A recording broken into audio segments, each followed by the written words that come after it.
Did your doctor miss your Hashimoto's diagnosis? Yeah, I don't know. I'm seeing this a lot lately. I've been seeing a lot for ever since I've been doing this, for sure. And I'm still surprised at how little the understanding of Hashimoto's has not trickled, and I use the word trickled, not trickled down into the endocrinology field or the medical field yet. I see bits and pieces of it getting in there. I see more people testing for it. But the answer is yes. I mean, you go to the doctor, okay, and the doctor is on a time schedule. Very few are not. I mean, if they're taking your insurance, they're on a time schedule, just for the record, okay? Because they have to see so many patients and they have to do their notes. And so they're going to look at your thyroid symptoms. They may not be familiar with the fact that you have thyroid symptoms. Here's the typical medical model for Hashimoto's. You go to the doctor and they don't know that you have Hashimoto's, so they treat you for all the symptoms. So they give you a medication for anxiety because they don't look for it. They may not be familiar with all the symptoms. Maybe they run a panel for thyroid. Maybe they don't even run a thyroid panel because they don't get yet that these are thyroid symptoms. I see this all the time. And then they treat all the other symptoms. They give you something for your constipation, and they give you something for your anxiety, and they give you something for the fibromyalgia pain that you might be developing from it, and maybe they give you something for your headache and your migraine and all these things. So they're literally treating all of the different symptoms of one problem with a lot of different drugs. So that's number one. Number two, they may be familiar with it. There are more doctors, in all fairness, becoming more and more familiar with it, and ultimately they I'm sorry to laugh. They test for it, and then they find it, and then it's off to the races. I mean, I've heard so many things just in the last couple of weeks. I've heard, well, your thyroid antibodies are 600, and but it doesn't really mean anything. You seem to be, just that your TSH is off. I'll give you thyroid hormone medication, and we'll watch it. Your thyroid peroxidase enzyme should be like under 9. And if they're not, you have Hashimoto's, and now you have an autoimmune problem, and now that needs to be addressed. A lot of doctors will say there's nothing you can do about it. We're just going to let you go, but that's really not diagnosing it. But that's them diagnosing it and not knowing what to do about it. The next biggest thing that causes a not diagnosis is all your blood tests are normal. Okay. My TSH is normal. They haven't even looked for Hashimoto's. My TSH is normal. I have all the symptoms. My labs are normal. What the heck is going on?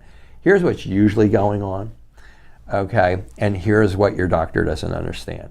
So when your thyroid is getting attacked by your immune system and it's beating it up, it damages tissue, all right? It literally damages your thyroid tissue. It breaks it down. It annihilates it. If you ever saw if you have Hashimoto's, don't have anybody do show you a biopsy of one of these things after somebody's passed away. I mean, it is like gone by that time, if they've had it for like 35 years and nobody diagnosed them with it. So it's continually being damaged. The key is to stop the damage. As that damage is occurring, cells, thyrocytes, thyroid cells from your thyroid are getting damaged, and they're leaving your thyroid. and where are they going? They're going into your bloodstream. Well, when they go into your bloodstream, they take thyroid hormone with them. They take your T3 and T4. They take your hormone with them. That hormone goes in your bloodstream. Now, your brain doesn't know whether that thyroid hormone is coming from a thyroid medication. It doesn't know where it's coming from. It just knows you have plenty of thyroid hormone.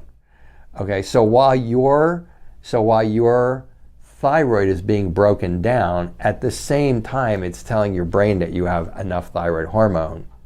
If you don't have enough, your thyroid stimulating hormone, the TSH that they all look at, if you don't have enough, your thyroid stimulating hormone is going to go high because it's telling your thyroid, it's stimulating your thyroid to make more thyroid hormone. Well, guess what? When you have a lot of thyroid hormone, because the thyroid's being damaged, okay, it's going into your system, your brain's going, we got plenty. We don't have to send any thyroid stimulating hormone down there. And so your thyroid stimulating hormone is normal. So why do you still have thyroid symptoms when your lab tests are normal? So those are the two biggest reasons that they misdiagnose. They don't know, they don't look. But the other one is they look at you and your labs are normal.